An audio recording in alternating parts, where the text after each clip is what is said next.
नमस्कार। आज हम एक ऐसी आवाज की गहराइयों में उतर रहे हैं जिसने न जाने कितने दशकों से करोड़ों दिलों पर आप कह सकते हैं राज किया है। बात हो रही है अलका याग्निक की।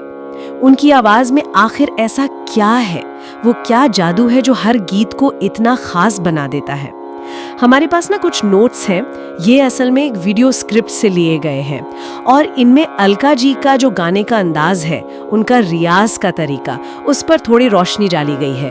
तो आज हमारी कोशिश यही रहेगी कि इन जानकारियों के जरिए ये समझें कि उनकी आवाज में वो जो एक कशिश है, वो शहद जैसी मिठास, वो आखिर आती कहाँ से है। हाँ, ये सवाल तो अक्सर आता है मन में और हमारे जो ये नोट्स हैं वो भी इसी तरफ इशारा करते हैं।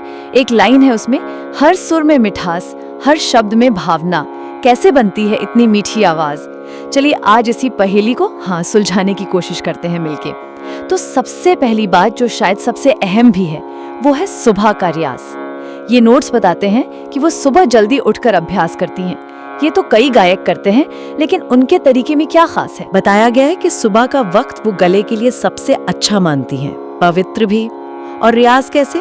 तानपुरे या हारमोनियम के साथ, लेकिन बहुत धीरे, एकदम साफ स्वर में, सा रे गा मा, मतलब जोर लगाना नहीं। सुर एकदम शुद्ध लगे, स्थिर हो, इस पर ध्यान ज्यादा रहता है। तो उनका मानना है, जैसा ये नोट्स कहते हैं, कि यही सुरों की शुद्धता है ना, वो मीठी आवाज की पहली सबसे जरूरी सीढ़ी है। पर ये सुबह का धीमा अभ्यास ही क्यों? क्या इससे आवाज पर कुछ खास असर पड़ता है? हाँ बिल्कुल, ये बहुत ही महत्वपूर्ण बिंदु उठाया आपने। देखिए, सुबह के समय क्या होता है, हमारी जो स्वर तंत्रिकाएं हैं यानी वोकल कॉर्ड्स, वो रात भर के आराम के बाद ना एकदम ताजी होती हैं, तनाव मुक्त, और बाहर का शोर भी कम होता है, माहौल शांत। तो ऐसे में जब आप अभ्यास करते हैं तो उसका असर वो ज्यादा गहरा होता है। और ये जो धीमी गति से सारे गामा का अभ्यास है, जिसे हम शास्त्रीय संगीत में खर्च का रियाज भी कहते हैं या सुर साधना का आधार, ये सिर्फ सुर लगाना नहीं है। इसका मतलब है हर सुर को उसकी सही जगह पर ठहराना, उसमें एक स्थिरता लाना, और सबसे जरूरी उसकी प्योरिटी, उसकी शुद्धता को साधना। जब आप बिल्कुल धीरे अभ्यास करते हैं ना, तो आप हर सुर के वाइब्रेशन को, उसके कंपन को महसूस कर पाते हैं। और यही साधना है जो आवाज में वो एक नेचुरल लचीलापन और कंट्रोल लाती है, जो शायद अलका जी की गायकी की पहचान है। आपने ध्यान दिया होगा, ऊंचे सुर भी वो बिना चीखे, कानों को चुभे बिना कितनी आसानी से लगा लेती हैं। हाँ, तो ये आवाज को वो मजबूत बेस देता है, जिससे वो मिठास अपने आप बहती है। अच्छा, तो ये धीमी गति वाला अभ्यास सिर्फ एक रूटीन नहीं, बल्कि ये आवाज के कैरेक्टर को, उसके चरित्र को गढ़ने का एक तरीका हुआ। अच्छा। और इसी से शायद वो सहजता आती है, वो एफर्टलेसनेस जो उनकी गायकी में लगती है। अब यहीं पर एक और दिलचस्प बात है, नोट्स में इस बात पर भी जोर है कि उनकी आवाज में कभी वो एक खिंचाव या जोर महसूस नहीं होता। ऐसा लगता है जैसे गा नहीं रही, बस सुर बह रहे हैं। कंट्रोल और इमोशन, भावनाएं ज्यादा हावी रहती हैं। नोट्स में उनका एक कोड भी है, सिर्फ ऊंचा गाना नहीं, दिल से गाना जरूरी है। मतलब आवाज कितनी बुलंद है, इससे ज्यादा जरूरी है कि गाने के भाव को, शब्दों को महसूस करके गाया जाए। पर सवाल ये है कि क्या सिर्फ दिल से गाने से आवाज मीठी हो जाती है, या इसमें कोई टेक्निक, कोई तकनीक का भी बड़ा रोल है? ये बहुत अच्छा सवाल है। देखिए, भारतीय संगीत में ना भाव या रस को उसकी आत्मा माना गया है। सिर्फ टेक्निकली परफेक्ट गाना काफी नहीं होता अगर उसमें इमोशन ना हो, भावना ना हो। लेकिन उस भावना को सुनने वाले तक पहुंचाने के लिए तकनीक और नियंत्रण वो बेहद जरूरी है। अलका जी की गायकी में जो कंट्रोल है, वो सिर्फ ऊंचा या धीमा गाने तक ही सीमित नहीं है। इसको हम कह सकते हैं आवाज के उतार चढ़ाव का बहुत ही सूक्ष्म नियंत्रण। अंग्रेजी में एक शब्द है डायनामिक्स। अच्छा, डायनामिक्स। हाँ, यानी किस शब्द पर हल्का सा जोर देना है, कहाँ आवाज को बिल्कुल नरम कर देना है, कहाँ सांस को रोककर एक ठहराव लाना है जिससे इमोशन और गहरा हो जाए। ये सब कंट्रोल का ही हिस्सा है। तो जब वो कहती हैं दिल से गाना, तो मेरा ख्याल है उनका मतलब यही है कि तकनीक का इस्तेमाल ऐसे हो कि वो दिखे नहीं, पर वो भावना को उभारने का एक जरिया बन जाए। उनकी आवाज में जो मिठास है, वो शायद इसी बैलेंस से आती है। कंट्रोल्ड टेक्निक जो पूरी तरह से इमोशन की, भावना की खिदमत में लगी हो। मतलब जोर या ताकत दिखाने की बजाय एहसास जगाने पर फोकस। समझी, यानी तकनीक और भावना यहाँ दुश्मन नहीं, बल्कि एक दूसरे के साथी हैं, पूरक है। तकनीक एक टूल बन जाती है भाव को बाहर लाने का, ये समझना तो वाकई बहुत दिलचस्प है। चलिए अब एक बहुत ही प्रैक्टिकल पहलू पर आते हैं जिसका जिक्र इन नोट्स में है, गले का ध्यान रखना। अब ये तो खैर हर गायक के लिए जरूरी होता है, लेकिन अलका जी के तरीकों में क्या कुछ खास बताया गया है? नोट्स कहते हैं कि वो अपने गले को हमेशा नम रखती हैं, हाइड्रेटेड। खास तौर पर ठंडा या बर्फीला पानी बिल्कुल नहीं, गुनगुना पानी या फिर तुलसी की चाय इसे ज्यादा पसंद करती हैं। उनका मानना है कि एक हेल्दी गला, स्वस्थ गला ही मीठी आवाज की जड़ है, बुनियाद है। ये तो वैसे बड़ी कॉमन सी सलाह लगती है, पर क्या इसका उनकी आवाज की क्वालिटी पर कोई खास असर पड़ता होगा? हाँ, बिल्कुल पड़ता है, और शायद हम जितना सोचते हैं उससे कहीं ज्यादा। हमारी जो वोकल कॉर्ड्स हैं, स्वर तंत्रिकाएं, वो बहुत नाजुक मांसपेशियां हैं। उनके लचीलेपन के लिए, उनके सही वाइब्रेशन के लिए नमी बहुत जरूरी है। अगर गला सूखा होगा तो आवाज में रूखापन आ सकता है, भारीपन आ सकता है, खिंचाव महसूस हो सकता है।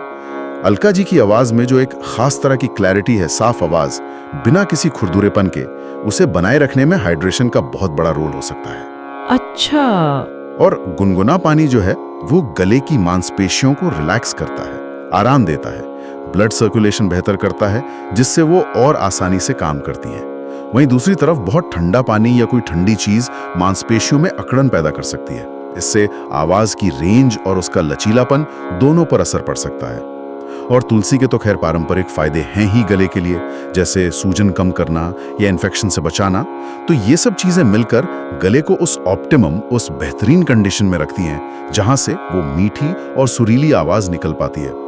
ये सिर्फ आदत नहीं है, ये अपने इंस्ट्रूमेंट यानी गले के प्रति एक गहरा सम्मान और उसकी देखभाल है। सही बात है, ये छोटी छोटी बातें लगती हैं, लेकिन इनको लगातार करते रहना ही शायद बड़ा फर्क पैदा करता है। ये दिखाता है कि टॉप पर बने रहने के लिए कितना डिसिप्लिन चाहिए, कितना समर्पण।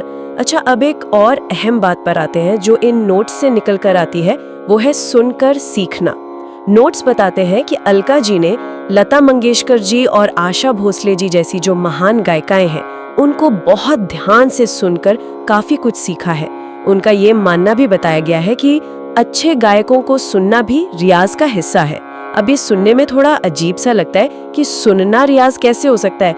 क्या इससे आवाज की मिठास या वो जो नजाकत होती है उस पर कोई असर पड़ता है? हाँ, ये भारतीय संगीत परंपरा का एक बहुत ही गहरा सिद्धांत है, श्रुति परंपरा, यानी सुनकर ज्ञान हासिल करना।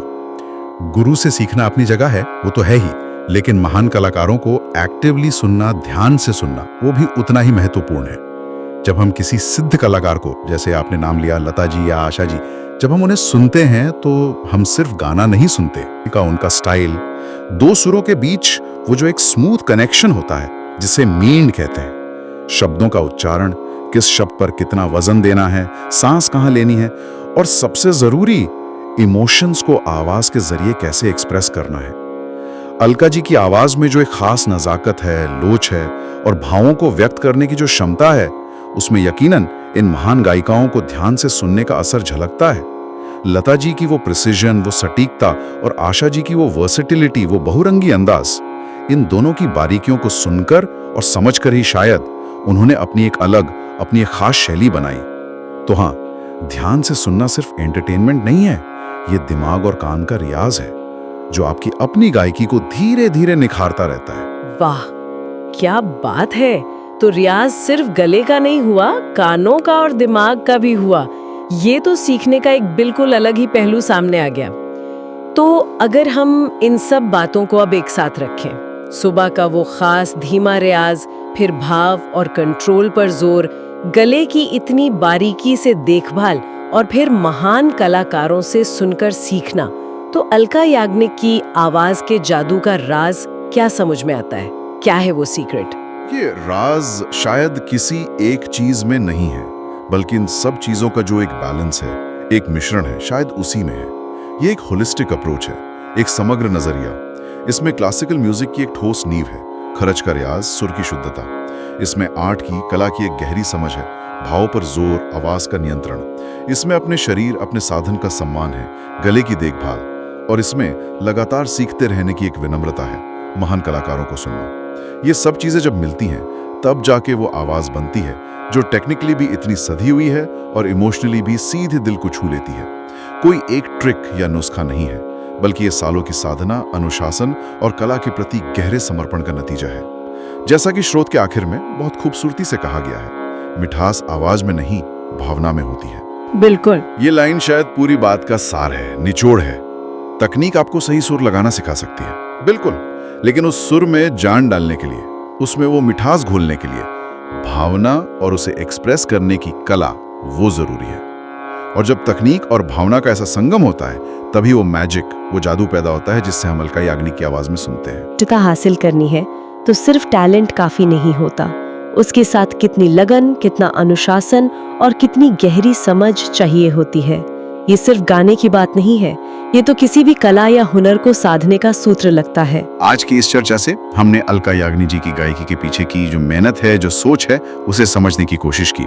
और ये हमें ये भी सोचने पर मजबूर करता है कि कैसे छोटी छोटी आदतें, रोज का निरंतर अभ्यास मिलकर कितना बड़ा, कितना असाधारण नतीजा दे सकते हैं।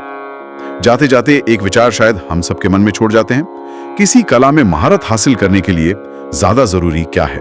वो जो जन्मजात प्रतिभा होती है, या कठोर तकनीक, या फिर वो जुनून और भावना जो आपको रोज प्रेरित करती है कि आप और बेहतर करें?